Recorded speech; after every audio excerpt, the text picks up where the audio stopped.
Teaching a bird to talk is not difficult if you have the right kind of bird. The difficulty is teaching the bird to say what you want it to say. Birds have a habit of picking up things that we don't necessarily want them to be repeating, and of course not repeating the things we do want them to repeat. The trick to teaching a bird to talk is repetition, emotion, and reward. So any word or phrase that you're going to repeat to the bird over and over again is going to be more likely to be learned by the bird. Also, any word that's repeated over and over again, and with lots of emotion, is going to be learned by the bird more frequently. This is why curse words tend to be learned very quickly and very easily by birds, because they're yelled with lots of emotion, and they tend to be said over and over again. So be aware of that when you have a bird in the house, because if you happen to curse a lot, and you curse loud, and you curse with a lot of emotion, chances are he's going to be doing it too. So definitely be aware of that. And of course, whenever he says what you want him to say, reward him, be it with a treat, like a piece of papaya.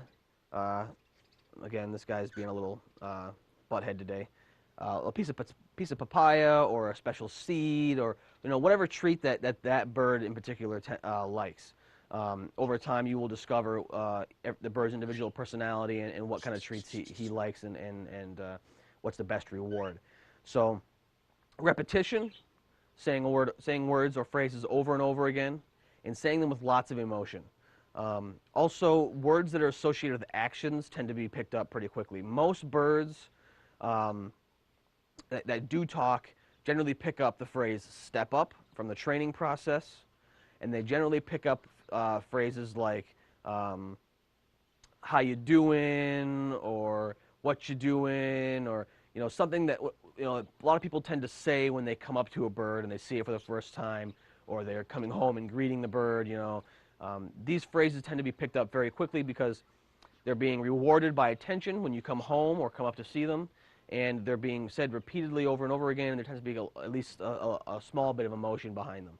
So repetition, emotion, and reward. Those three things together, you can teach your bird pretty much how to do anything. But those are gonna be the easiest and quickest way to teach your bird how to talk. And sometimes we teach them things we don't really want to teach them. So be aware of that, because it can be a problem down the line, even though it may not be a problem right now. It may be even kind of funny or cute. Curse words can be very hard to rehome a bird if it's necessary. Lots of homes won't take birds in that swear a lot. And also, if you have children later or children in the house now, it can be problematic. So repetition, emotion, and reward.